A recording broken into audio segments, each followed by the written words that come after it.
수도권이나 충청 일부 지역에서 호남 지역으로 향하는 지름길 고속도로. 지름길인 만큼 목적지로 더 빨리 갈 수 있지만 극심하게 혼잡한 경우가 발생하고 있습니다. 비단 승용차나 화물차뿐만 아니라 승객을 태우고 지역과 지역 간을 잇는 노선을 운행해야 하는 버스도 고속도로를 이용하는 입장에서 극심한 정체는 곧 시간 손실로 이어집니다. 이것은 바로 논산 천안고속도로에 대한 이야기입니다. 논산 천안고속도로는 충남 천안시에서부터 공주시를 지나 논산시까지 천안-논산 고속도로 주식회사에서 운영하는 민자고속도로로 2002년에 개통됐습니다. 천안 분기점에서 경부고속도로와 32번 고속도로, 공주 분기점에서 30번 고속도로, 논산 분기점에서 호남 고속도로 본선 및 지선과 만납니다. 세 시를 바로 잇는 편도 2차로 고속도로이고 노선 길이 82km로 조금 짧은 축에 속하지만 이 고속도로는 상당히 중요한 역할을 하고 있습니다. 그 이유에 대해서는 먼저 배경을 좀 알아야 합니다. 논산 천안고속도로가 개통되기 전 시기로 거슬러 올라가서 서해안고속도로를 제외하면 수도권이나 충청 일부 지역에서 바로 호남 지역으로 잇는 고속도로는 호남고속도로밖에 없었습니다. 서울에서 광주까지 가는 고속버스는 물론이고 정읍, 익산, 전주, 순천, 여수 방향, 심지어는 논산으로 가는 버스 노선도 호남고속도로를 이용해야 할 수밖에 없을 정도로 이용할 수 있는 고속도로 노선망이 아주 한정적이었습니다. 천안, 청주나 대전에서 출발해 호남 지역으로 가는 각종 버스 노선들도 호남 고속도로를 이용해야 하고 각종 승용차들도 몰리는 마당에 평상시 편도 2차로로 운영되는 당시 호남 고속도로는 자연스레 많은 교통량 밀집이 있을 수밖에 없었습니다. 대전광역시를 경유해 호남 고속도로를 이용해서 운행하는 과정은 호남 기존선 일반 열차가 가는 경로와 크게 다를 바가 없기도 했으나 직통으로 운행하거나 중간 경유지를 최대한 적게 두고 운행하는 버스 노선이면 일반 열차보다는 조금 빠른 편이기도 했습니다. 논산 천안고속도로는 1996년 천안-논산 간 고속국도 정식 신설 및 지정을 시작으로 1997년 천안-논산 고속도로 주식회사 법인 설립과 착공, 약 5년간의 공사를 거쳐 2002년 12월 23일에 정식 개통됐습니다. 수도권이나 충청 일부 지역에서 출발해 대전광역시를 경유해서 호남고속도로로 운행해야만 했던 각종 차량들은 경로 변경으로 논산 천안고속도로를 통해서 운행할 수 있게 됐는데 다름 아니라 이 논산 천안고속도로가 바로 그 차량들에게 있어서는 지름길 경로가 되어주는 아주 중요한 도로가 됐기 때문입니다. 개통 당시 호남고속도로 논산 분기점 이북은 지선으로 분리되어 있는데요. 청주나 대전 등에서 출발해 호남 지역으로 가는 차량들과 동선 분리가 가능해 호남고속도로 지선 구간은 이전보다는 좀 한가로운 도로 운행을 기대해 볼 수도 있었습니다. 그러나 개통 초창기에는 논산 천안고속도로 차량 통행량이 적어 2003년 설에는 도로가 한산했다는 보도 자료가 나왔을 만큼 도로 개통으로 인한 실제 효과를 현장에서 바로 볼 수는 없었습니다.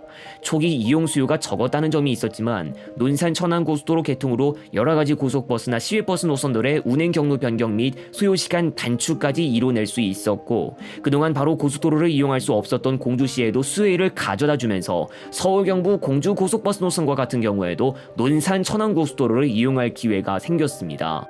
30번 고속도로와 서천 공주 고속도로도 이용할 수 있는 지금은 서울 호남 목포 노선과 같은 서해안 고속도로를 꼭 이용하는 노선도 일부 구간에 한정해 꼭 한 번씩은 논산 천안 고속도로를 이용하는 경우로 볼 수 있습니다. 지름길 역할도 해주는 중요한 고속도로인데 지금은 상습 정체나 혼잡 때문에 어려운 문제를 겪고 있습니다. 평일과 같이 나들이나 휴가 차량이 잘 다니지 않는 때에도 남풍새 IC에서 정안 IC 사이와 같은 구간에서 상습 정체가 발생하고 있습니다. 이 구간 안에는 차량 터널을 포함하고 있는데요. 운행 중에는 크게 느끼지 못할 수도 있으나 여기엔 사실 경사가 있습니다. 남쪽으로 운행하는 과정에서 오르막을 형성했다가 차량 터널을 지나면서 내리막을 형성하는데 입구쯤부터 교통 흐름이 어색해지고 속도가 낮아지며 여기서 부주의로 인한 사고가 발생하는 경우도 있습니다. 터널 출구부쯤 되어서 속도가 회복되는 흐름을 보이는데요. 여기서 조금 더 심각해지면 남천안 IC부터 차량 정체가 형성되는데 고속 시외버스가 이러한 정체 때문에 정시 도착의 가능성이 낮아지는 경우가 쉽게 발생할 수 있습니다. 세월이 지나 30번 고속도로를 통해 운행한 차량들이 논산 천안고속도로를 이용하는 경우나 세종시에서 출발하는 차량도 논산 천안고속도로를 꼭 이용하는 경우가 생겼고 또 순지름길 경로를 이용하는 차량들 자체가 늘기도 했으며 휴일의 경우 교통량 증가 때문에 더 심각해 논산시에서 정체 구간이 형성되는 경우도 보이고 있고 공주시 이북 구간이 반 이상 정체 구간으로 뒤덮이는 상황도 보입니다. 고속도로 운행을 꼭 하는 고속시외버스의 경우 도로에서 변수가 언제든지 발생할 수 있지만 그래도 대중교통이고 정기 여객 노선이기 때문에 지연을 최소화할 필요도 있는데요. 고속시외버스는 만일 원래 가고자 했던 도로에서 정체가 발생했다면 상황에 따라 알맞게 다른 도로로 우회해서 운행할 수도 있습니다. 그러나 논산 천안고속도로를 꼭 이용해야 할 수밖에 없는 버스들도 있습니다. 서울 호남 전주 고속버스 노선을 예로 들면 프리미엄 고속버스는 전 차량 논산 천안고속도로 내 정한 알밤 휴게소를 꼭 경유하지 않아도 되어 정체가 덜한 호남고속도로 지선으로 갈 수도 있고, 휴일엔 대전광역시 이북부터 바로 경부고속도로에 전용차로 이용도 가능하지만 우등고속은 정한 알밤 휴게소를 꼭 경유해야 하는 차량편이 많아 극심한 차량 정체가 벌어지고 있더라도 이걸 무릅쓰고 운행해야 할 수밖에 없습니다. 우등고속이 먼저 출발했는데 오후에 운행한 프리미엄이 더 먼저 목적지에 도착하는 경우가 벌어질 수도 있습니다. 정한 알밤 휴게소는 주로 일반이나 우등을 대상으로 여러가지 고속버스 노선들 간 환승이 되는 곳이고 중간 정류소로 취급되기도 해서 이곳을 무시하고 운행할 수 없는 노릇인 것입니다. 고속도로가 개통된 지 22년이 흘렀고 혼잡 문제가 지속적으로 발생한다면 꼭 도로 확장 이야기가 나올 법도 하지만 지금까지 단 한 차례도 확장 공사를 하지 않았습니다. 그렇다면 현재 논산 천안고속도로와 관련한 대책은 없는 것일까요? 논산 천안고속도로의 교통량 분산을 위해 계획되고 있는 고속도로들이 있습니다. 장기적으로 구리에서부터 안성을 거쳐 세종시까지 29번 고속도로가 연장 형태로 연결될 계획인데요. 서울 경부 세종시 노선을 비롯한 여러 버스들이 논산 천안고속도로를 이용할 필요가 없어지게 되고, 공주에서 수도권으로 가는 버스나 서울 호남 유성 노선과 같은 버스도 논산 천안고속도로의 정체를 피하기 위해 29번 고속도로를 이용할 수도 있어 보입니다. 얼마 뒤 부여 안중 간의 고속도로 개통도 예정돼 있고 장기적으로 익산까지 구간을 잇는 것을 계획하고 있는데요.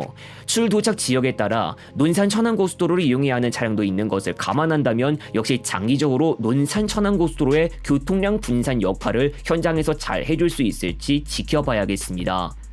또 다른 대책이 있다면 공주 천안고속도로가 있는데요. 지난 2023년 10월 보도자료에 따르면 천안시 서북구 안국리, 직산읍, 은복면 등에서 아산 배방읍 등을 지나 공주시의 논산 천안고속도로가 지나는 지점 쪽으로 연결하는 것으로 구상되는 이 도로는 2025년부터 착공에 돌입할 계획입니다. 전략환경영향평가서 공람을 진행하고 기획재정부 민간투자사업심의위원회 등을 거쳐야 하며 제3자 제한 공고가 올해 하반기쯤 나올 것으로 예상됩니다. 논산 천안고속도로의 보조 역할을 해줄 고속도로가 정상 개통되고 장기적으로 논산 천안고속도로의 교통량 분산 및 혼잡도 완화, 버스를 포함한 각종 차량들이 정체로 인해 도착 시간이 늦어지는 일이 더 벌어지지 않을 수 있도록 바라보겠습니다.